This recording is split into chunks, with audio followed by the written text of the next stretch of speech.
How you doing, sir? Pretty good. Today we're here with Mr. Jonathan Tarr. Jonathan Tarr in Kensington. Sir, how long have you been in Kensington? For a couple weeks. A couple weeks? Yes, sir. Where you from? Originally, I'm from Newark, New Jersey. Newark, New Jersey. So what brings you to Kensington? Basically, I'm homeless, addicted to drugs, and I'm just wandering from town to town. So you wandering from town to town? Yes, sir. And you mentioned drugs, so you want drugs. Yes. What drug is your drug of choice? My drug of choice is heroin, cocaine, pretty much anything I can get my hands on. All right, so now this is the thing. Cocaine, we know cocaine around. You say heroin is your drug of choice. Is that still here? I'm not sure about that. I get my own supplies elsewhere. But like I said, I'm transient. I roam from town to town. So, all right, so why are you in Kensington? Because of the train. The train? I scrap. So I'm using the train as basically my highway. Okay, I like that. Yeah. So they come from Philadelphia to Jersey, use the train tracks. Coming from up north, up down south. Down south. I'm using the train to go travel up north. Okay. All right, so you say how long you been in Kensington? About a couple of weeks. 4 weeks? You said a couple of weeks. I'd say about maybe two and a half weeks. All right, so let me ask you this: how was life growing up for you? Life growing up for me is pretty hard. Okay. Yeah. Parents? My parents weren't together. They're basically both drug addicts. They weren't divorced, but mostly separated. Right. I've been in foster care since I was about 10. And I stayed in foster care until I was about 18. Okay. The reason why I asked that question is because some people say depending on your childhood, okay, it could lead to a life of basically this. And I always said, I never knew because I never really thought about it, but the more I ask people that question and they say what similar to what you said, they're in this type of predicament. I really don't come across too many people who life is real good, and I come across them. Don't get me wrong, but not as many as the ones that say their life was bad. Okay. So, as far as help, what type of help? You want any help? Help for me, I believe, is self-medication is pretty much the only help I've been getting constant maintenance on. Right. I suffered a lot of trauma as a child, and all the help and all the programs and all the program that I had, it's not helping any of the pain dissipate. Trying to work through it with the programs and the structures that were given to me.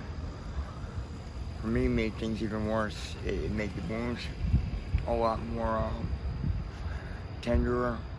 Like I said, I suffer from deep-rooted, deep-seated traumas. Right. And honestly, other than a suicide, I don't see any ending to my pain or any reconciliation to it. So it's like, I live day to day the best I can because I do love my life, the little life I have. But it's riddled with doubt, it's riddled with pain. It's severely scarred. Right. And it's hard for me to experience and to give back love and compassion that was denied me to others. And I am always constantly afraid that I hurt other people. So I keep my life on a constant movement and path, and I try to accommodate myself with the least footprint in life. Being transient and being a vagrant, I try to help other people like me outside the best I can. I do what I can to give up myself as much as I possibly can. And that gives me a little bit of peace and semblance. Pretty much it's about all I can say. Okay, so how long have you been on heroin or messing with drugs? Pretty much all my adult life. Wow. Yep. Since I was a teenager, I've known about it because my mother was an heroin addict and my mother was a prostitute. She was killed out on the streets, and it was hard for me. I didn't care what my mother did at the time. I didn't care what my mother did for profession, nor did I have any judgment for what she did to still her pains, because she had a husband that did nothing but neglect and beat her. He also tortured and beat me. So I knew what she was going through, and I knew what she was doing in order to take that pain away. And somehow I fell into it. And to be honest with you, like I said, that's something, the only thing I can pretty much help keep my pains at bay and kind of is the self-medication. There hasn't been a prison, a program, or a person that's been able to do that for me. All right, so do you plan on stopping? Plan on living my life in the best way I know how. Like I said, and try to make the least footprint in life. Right. As to hurting other people or doing anything to support or to maintain my problems by hurting other people. Right. If I have to wake up and be in a little pain and feel shit, a little harder from the next day, just to do that, I do, because I understand that money come and go, drugs come and go, everything comes and goes. Eventually, so will I. Okay, so how old are you? I'm 50 years old. 50? Yeah, 50 years old.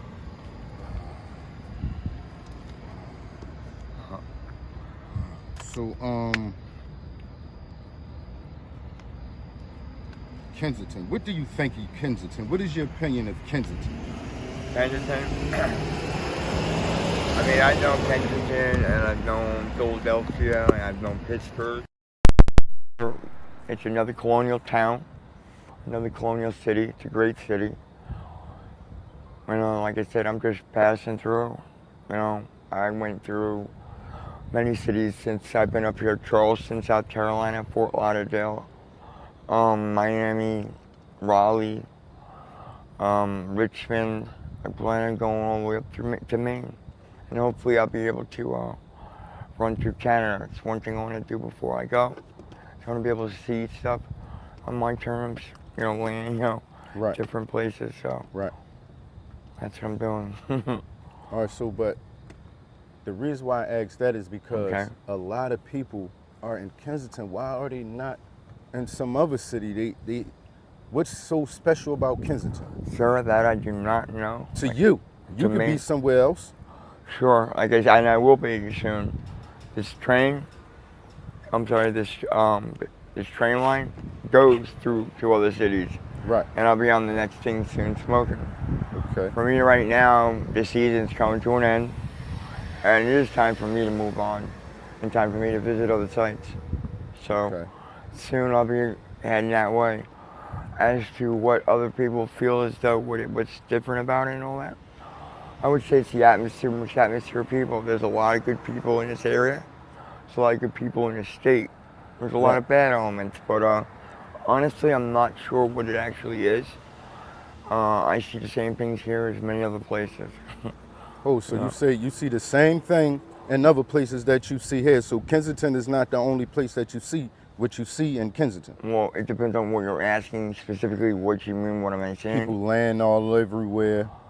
Well, you see that everywhere in the country. The country's in a state of, duress. I mean, there's homelessness everywhere.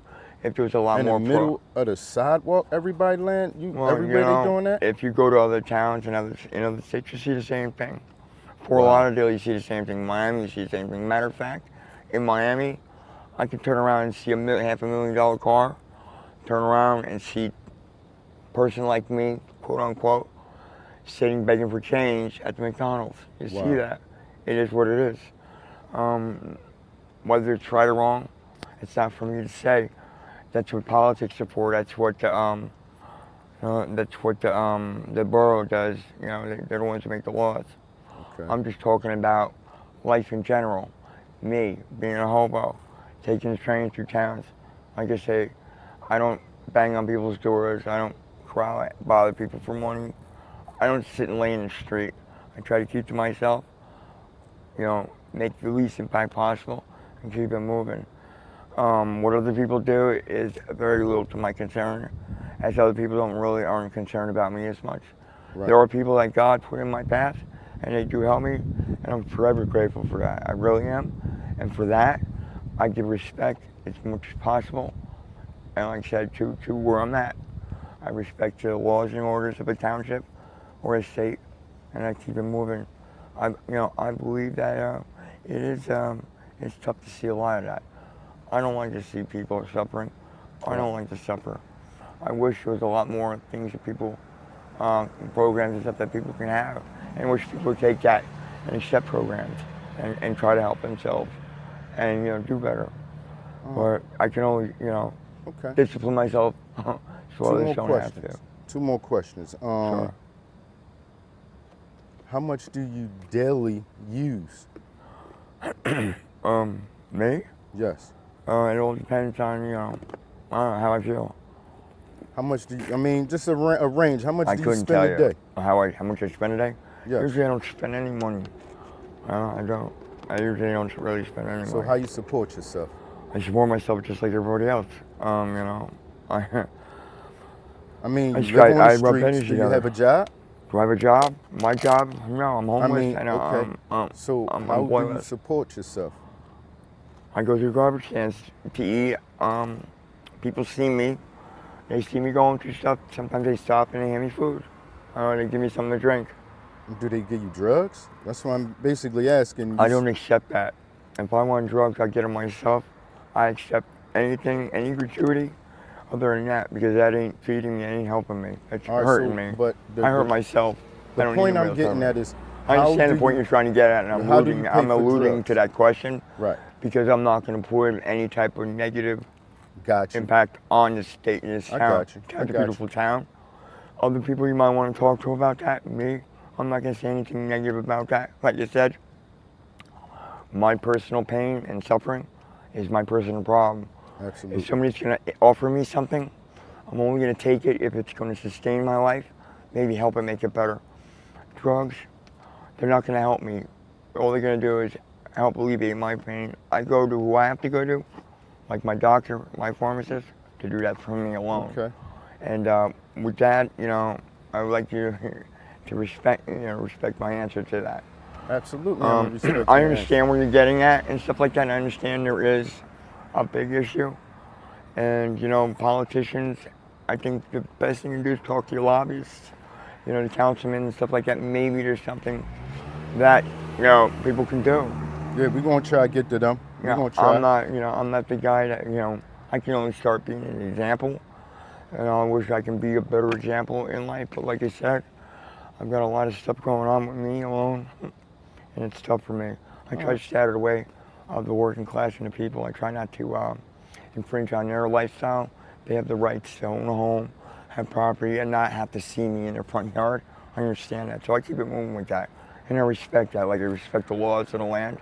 Okay. I try not to create a huge impact or be a burden in that. Like I say, God put certain people in my way that I can't get out of the way of, and they help me. And I accept that help very humbly and graciously. And if it's something that's going to hurt me in a negative way, I try to stay away from that and keep it moving. Like I said, soon I'll be out of here and I'll be on to the next town. Absolutely. And hopefully I'll be accepted with that. One day maybe I'll get to the end of my road and I can look back and maybe I can, let some of the pain I have go. All right. Well, sir, I appreciate your time. I appreciate you taking the time to talk to me. I really do. Right. That's what's up. I hope everything go well for you, man. Really. Thank you, brother. I really appreciate that. And peace. Peace to you too.